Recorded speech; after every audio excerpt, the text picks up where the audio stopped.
Hello and welcome back to my channel. Thanks so much for coming by here. And yes, I am back again with another topic. And today I'm going to speak about the awakening process. So as I awaken and I feel this awakening, it happens kind of again and again and again and again until we release everything that we need to, that it always has these 4 stages, these 4 steps. And so it's my intention to share these 4 steps and kind of how I've learned to navigate them.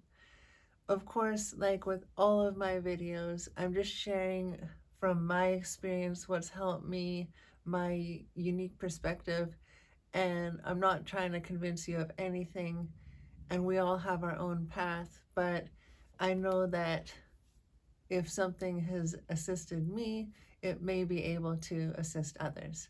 So here I am talking about this awakening. How this came up was as I was posting the last video, I realized I had talked about my awakening in the last couple of videos, just touching on it, but that inspired this thought to do this video. So back to that initial awakening, you may be wondering, like, how did it happen for me? So it was 2020. It was when COVID happened, lockdowns happened here. And like many people, I was basically living with my partner at the time. And by the time we're getting closer to summer, I realized that this is really not working out. And so it was a really tumultuous time. I feel that's a good word for it. A tumultuous breakup. But after that, it was interesting because in this life, I rarely put myself first, and I did that. But what was the key for me was that it was the first time in this life that I truly loved myself. In this incarnation, I truly loved myself. And it was at that moment I felt like, I can even remember like the exact moment. And so at that time I was doing a lot of makeup, like glam makeup and different looks, and had fun taking photos and stuff. And I remember one afternoon I was just looking at a photo of myself and be like, oh my God, like, I just felt this love for myself, seeing that reflection of myself. And that was that. It was basically the first time I loved myself and, well, accepted and loved myself fully. And at that time, it felt like, I guess, a portal opened, because all of a sudden I could start to feel vibrations. How I would explain it was I started to be connected with my spirit guides and other parts of myself. Basically, at that time, I didn't even know the word multidimensionality, but looking back, that's what it was. I was like realizing that I was a multidimensional being that had guides and whatnot. And it was kind of familiar because when I was very little, I was very connected to one of my spirit guides until about the age of 3. And that's a whole nother story, but I had disconnected for many, many years, 33 years before my awakening. So yeah, and these is so fascinating looking back at all the numbers, because they also like are so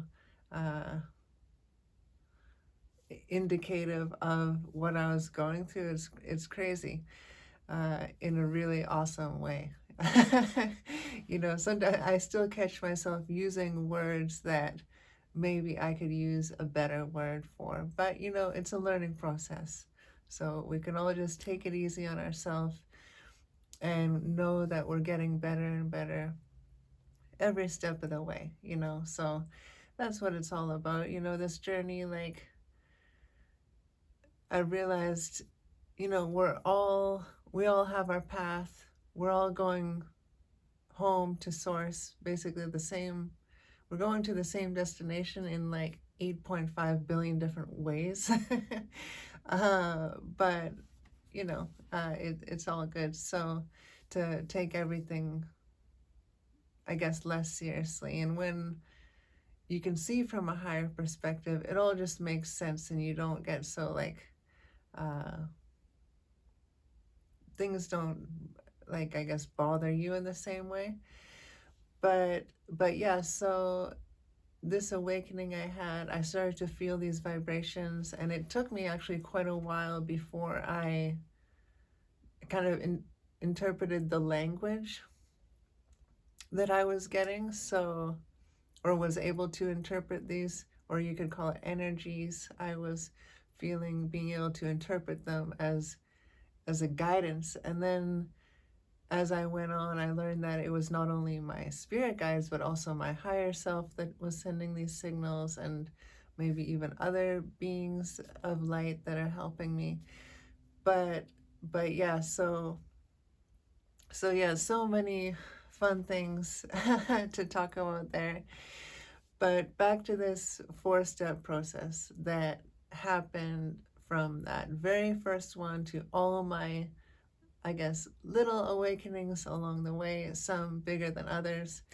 And you can feel it when you have one. And like, even I feel like they still happen almost like at least once a week. I'll have like a profound realization, you know, and this is 4 years later. So it's like you're changing so much, but it feels so good, and you keep on.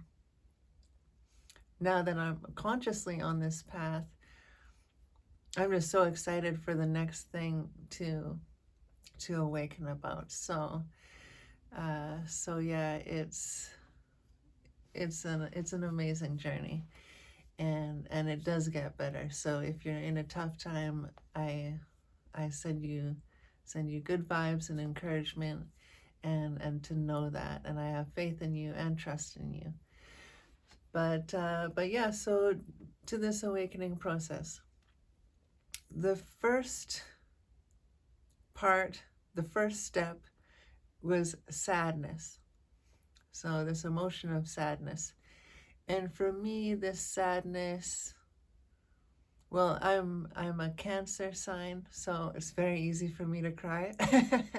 So uh, this one is very easy for me to deal with, but I have compassion to others who maybe have a tougher time with sadness. But I, yeah, it's very, for me, I just cry and cry and be sad, you know. For up until my awakening, I was basically, um, I really didn't like life. I basically, I hated life. I hated myself. I hated this planet. Uh, and so it was easy to be sad, I guess. And so being sad, it was just very natural for me. But like, you want to feel that, give yourself time to be in that, you know, and just let that kind of go. For me, this, like I said, this usually, even in the biggest ones, it lasted maybe 1 day to a week. And sadness, of course, is a contracting emotion. So I used to call emotions positive or negative, but I don't really anymore, because like positive implies good and negative implies bad, but there are no bad emotions. Emotions are all really good for us, and they all help us in so many ways, no matter what they are. So now I look at it as constrictive emotions or expansive emotions. So constrictive emotions, you go in, you kind of go in, you kind of shrink in. So there's the sadness. The second step in the awakening process that I've had for me every single time I can remember was anger, and is anger. And this is another very constrictive emotion. And so for me, the anger is the most difficult step of this 4-step process. And maybe this is because I never really learned how to release the anger when I was young, so I kept bottling it up and suppressing it. And you know, there's nothing wrong with that. You know, it, of course, it didn't help me, but now I've learned how to deal with it, and now I can share about how you can deal with it. So really, when you get to a certain point, you really do see everything as a blessing, everything as another way to help you expand. And so the anger, though, is a very important step in this process. So you're at the beginning, you're sad. You know, I guess we can talk about my very first awakening. I was sad that this relationship was ending. And then I was very angry because, of course, the time you put in and these future plans you make in your mind that aren't going to happen, and then all these other things that were the, you know, obviously the reasons why that had to end. So you feel so much anger for so many things. And this was so good for me because I really learned how to let go of anger. And now I feel like I'm a master at letting go of anger, letting go of these constricting emotions. And so for me, and I know I've mentioned this in a previous video, but for me, to get the anger out, I usually have to do it in a physical way. And that's maybe just because I've had so much anger inside me that I have to like get it out physically. But I know some people can literally just sit there and like feel it out and let it go. And I am getting to that point with some things. But what happened for me was I festered in this anger for a long time, like months and months. And this was not very helpful for a multitude of reasons.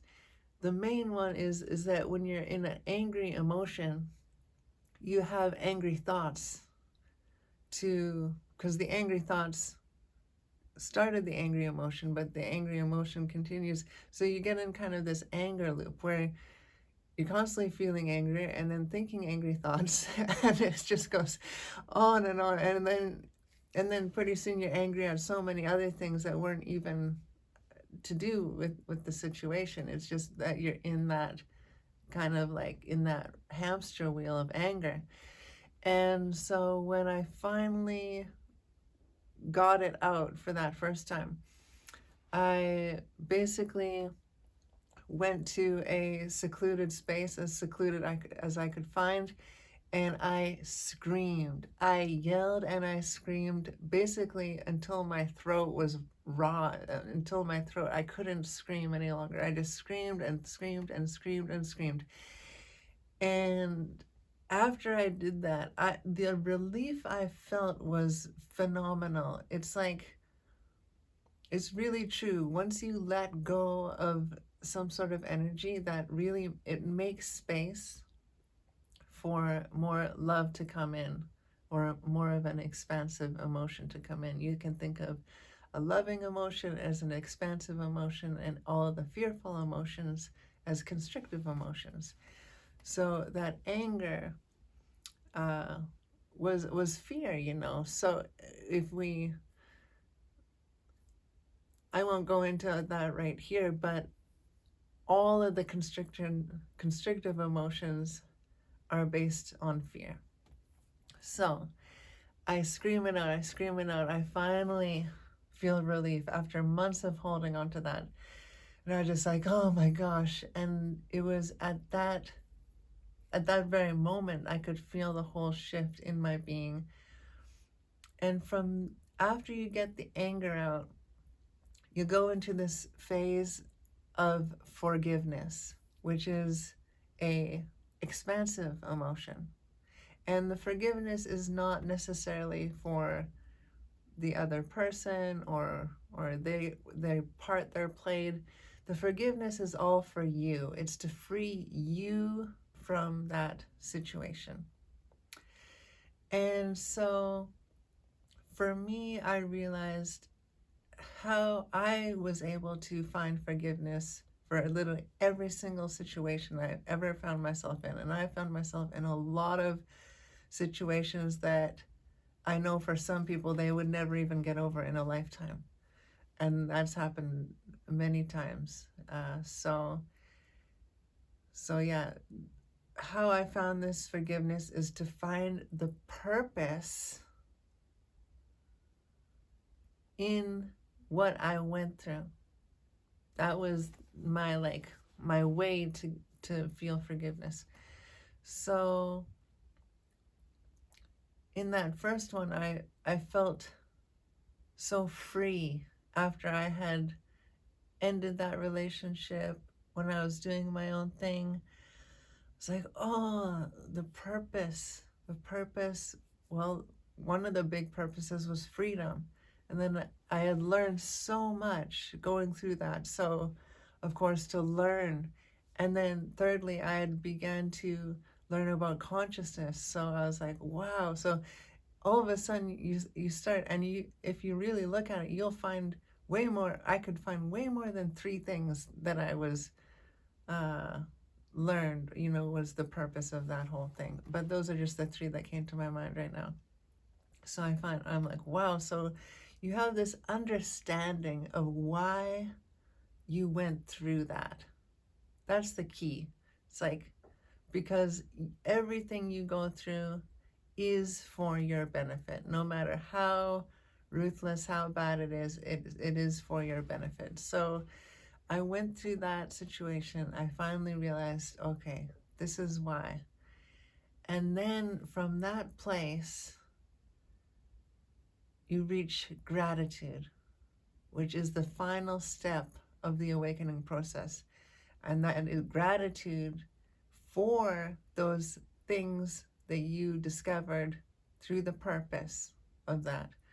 So it's like forgiveness is like the carrier, I guess, that brings one to gratitude. And a big part of it is forgiving yourself for, for me in the past, a lot of these things is like, oh, I have to forgive myself for falling for that, or for not being wiser. But how could you have known? Wisdom is gained through experience, so you had to experience it to become wise. But we're so good as humans at beating ourselves up about stuff. So for the forgiveness is about letting yourself off the hook for going through that experience. And then you have so much gratitude for the freedom, gratitude for learning about consciousness, gratitude about learning about yourself, all these amazing things that came from that. So that's the 4-step process that I found for me, is sadness, then anger, then forgiveness is the carrier to find the purpose and the understanding to bring you to a place of gratitude for the whole situation. And that includes the people, places, things, whatever else was involved in that. So, and I mention that because I had been holding on to many things, like holding on to condemnation for people and things, so many different things. But this was at least the start, So I did this. And from there, I just had awakening after awakening after awakening. And like I said, I'm still going through these. But now I'm just so happy and excited. It's like I get triggered And when it used to be like really tough, like when I first awakened, it felt like everything in my reality was trying to trigger me. Everywhere I go, I was triggered by people, places, things, situations. It was like the nightmare zone, like everything. and and with dealing with those one after one, you get to a point finally where you're triggered, and all of a sudden you're so excited that you were triggered and that you felt this constricting emotion, because you're like, yes, now I have like something to let go of. And the reason why you get excited is because you know how good it feels to let that go. So yeah, and in dealing with the anger, screaming was how I dealt with it in the first time. Also, punching a pillow. Wow. Some different ones, I'll punch a pillow, and after that, I'll be like so light that I have to sit down. Another thing I found that works is like swearing a bunch. For some reason, that just works for me. So, yelling or screaming, punching a pillow, or swearing a bunch. And yeah, and when you're doing this, you don't have to be focused on the person or the situation. What I found works best is when I focus on my reaction to whatever it is. Because what I've learned now is that all are innocent. And how can that be true? Well, all are me, and I'm creating everything from my mind. And that brings me to, the whole concept of what is awakening. What even is awakening when you talk about awakening? And I would say awakening on a very basic level is discovering the truth about who you are. But really, what comes to my mind when I think of an awakened person is someone who knows themselves as the creator of their own reality. They realize they are the cause of everything that affects them in their life. They realize they are creating their reality through their conscious, their subconscious, and they are getting curious about how and why and how to make this work. So there's, of course, different levels of awakening, but at a very basic level, it's when you realize that you are creating your reality. You are the creator within your creation. You are everything. And that you have the power to create your reality how so you desire. And of course, it takes time and practice and letting go, and of course, experiencing all these things in real life. So it actually is hardwired in you, because like I mentioned in the last video, it's one thing to hear someone talking about it, but you really have to experience it to solidify it for yourself.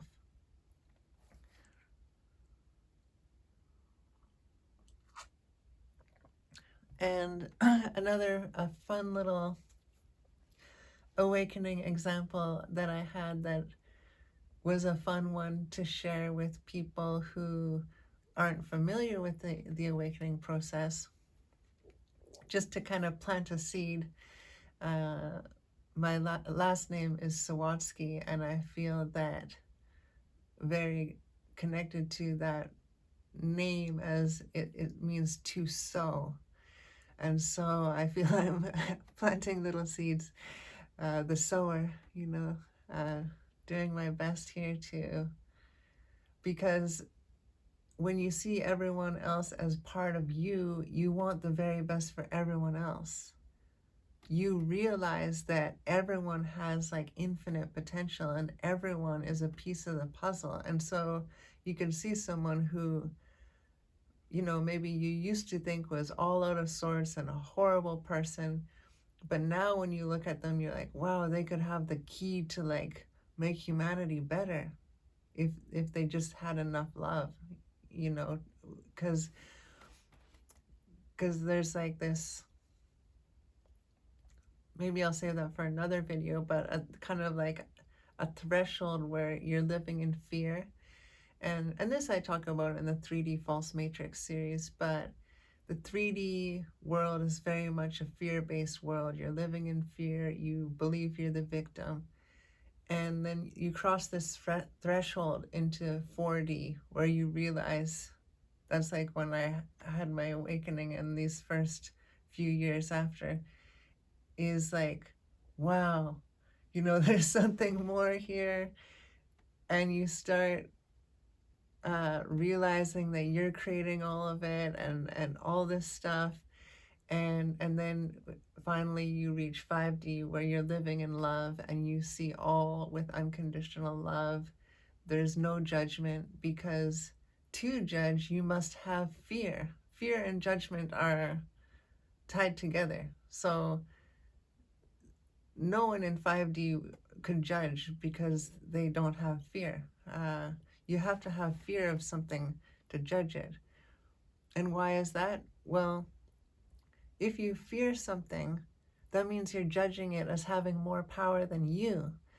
But in the truth of the matter is that you have the most power over everything in your reality. So in fear, you judge someone as having more power, so you make them guilty and you become the victim. So you can see that fear, judgment, victim, guilt, they're all the same illusion, and they all can only exist with each other. And so that's why now I see them as pretend. And I say that word not because I am being harsh to someone who's struggling in a 3D reality. I say that because it freed me from my struggle in the 3D reality. And you know, sometimes there's so many patterns and so many programs that you'll slip back and feel these things. And that's why I say you become so happy actually when you are triggered, or you do feel a constricting emotion, because you realize, oh, that's something that I'm ready to let go of now.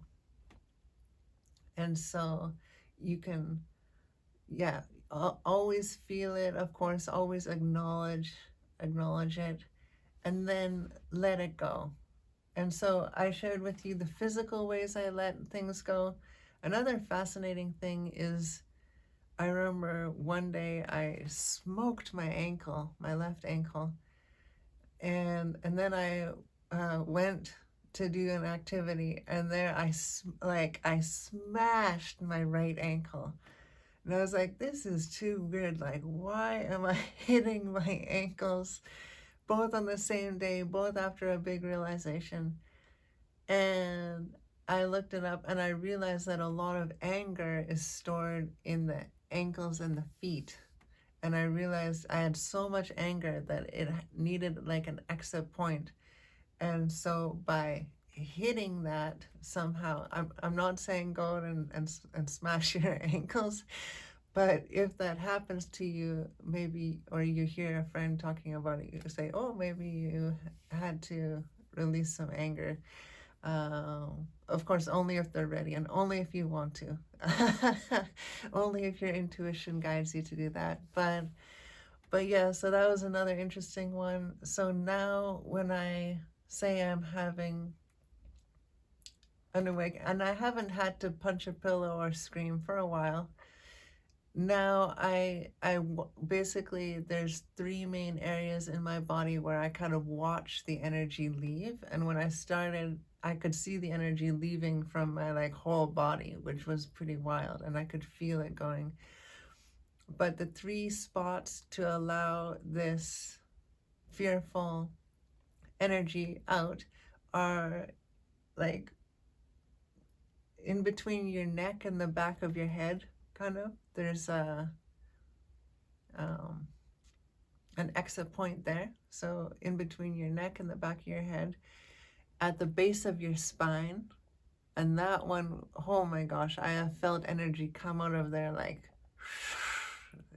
felt so good at the base of the spine, and then through the ankles and the feet.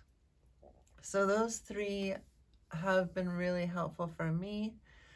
But who knows, maybe you have another one that I haven't mentioned, or have found another great way to release, to let go.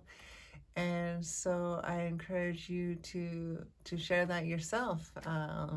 Of course, you're always welcome to put a comment, but we all have a unique piece of the puzzle. So maybe this is the encouragement that could be helpful for you to create your own channel and start sharing this kind of information. So yeah, I hope that this has been helpful. And I just realized I didn't share my fun little example of an awakening process.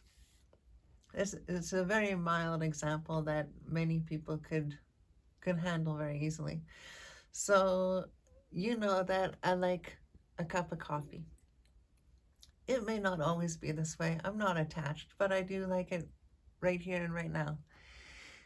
And when I first started getting into specialty coffee, I realized that water was a really big part of it. So I would go to the grocery store and I would fill up these jugs of water. So I was carrying these jugs of water every week, and I was buying these special coffee minerals. Saying it now sounds so funny, but you can actually buy these packets of minerals to add to water that's distilled water or reverse osmosis water, and it will actually make the brewed coffee taste better. So when I first did a side-by-side comparison, I did the water with the minerals side by side with just my tap water. And I noticed a huge difference. And at that point, I said, okay, these minerals are for me. I can't do without them, because when I drank the tap water coffee, it just tasted like just no bueno compared to the one with the minerals. So I was on this mineral train. I did not make a cup of coffee without minerals for 2 years. I was so loyal, so dedicated to the mineral company and to the water supply company in the store. And for 2 whole years. And then one day I thought, hey, I had a little bit of an intuitive nudge, and it was saying, why don't you try? It was coming time to buy more minerals. And I always ask my guides and my higher self, when it comes to financial things, is this a good idea? And the energy I received back was, maybe there's a better way. So I get 2 main answers, yes, or maybe there's a better way. So I got, maybe there's a better way. So I thought, huh. And then I decided to do a side-by-side test with the mineral water, and then one with just the plain water from the reverse osmosis water. And not the tap water, because I know that's horrible. So I had one with the reverse osmosis water, just plain, and then one with the osmosis water with the coffee minerals, the one that I had been drinking for 2 years.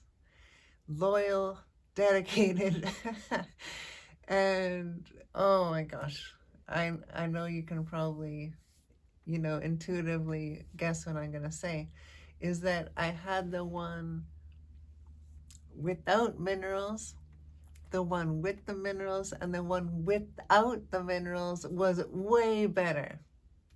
And I was just like, ah. And at first I just felt this sadness that I had been so loyal to these minerals for so long. And just the sadness of the feeling of being duped, or why didn't I try in the beginning one without the minerals? And I just, the sadness of believing something for so long that wasn't true, really. That's what awakening is all about. And so, and then came the anger phase. Like, I spent so much money buying all these minerals, you know, so angry by slogging all this water around then for the minerals and all this. And so then after the anger phase, I I realized the purpose, and the purpose was this great little story that I could share with friends, family. This very simple story that didn't get too spiritual or too deep. Very funny that anyone could have a laugh about. You know, oh, you're buying those minerals for 2 years and it was better without them. Ha ha ha ha. And so, and that I can share it with you today. So that's the purpose. And in that, I forgive myself because I realized at some level of my being, I chose to have that experience so I could have this fun little story. And then from there, I reach a point of gratitude where I say, oh, life on earth, you know, I'm so thankful that I went through that so I could have these laughs, so I could have this little story. And so that's where it all always ends up, in gratitude. So, yeah. So, no matter where you are at your point of awakening or awakenings, know that you'll get there. You'll get to the gratitude point no matter what. You know, even for me, that first time when I was trying to suppress the anger and I didn't know what to do with it, and I held on to it for months, eventually it has to come out somehow. So, so it will come out, but hopefully I've given you some shortcuts of getting it out, screaming, punching a pillow, swearing, or just sitting there and imagining that energy leave through the back of your head and neck, the base of your spine, or out of your ankles. And with that, I will leave you. I wish you a beautiful day. Thank you so much, so much for watching. And if you're interested in my art or donating or anything like that, definitely check out my webpage. And yeah, sending much love, joy, and harmony to you today on your journey. Thanks so much. Bye-bye.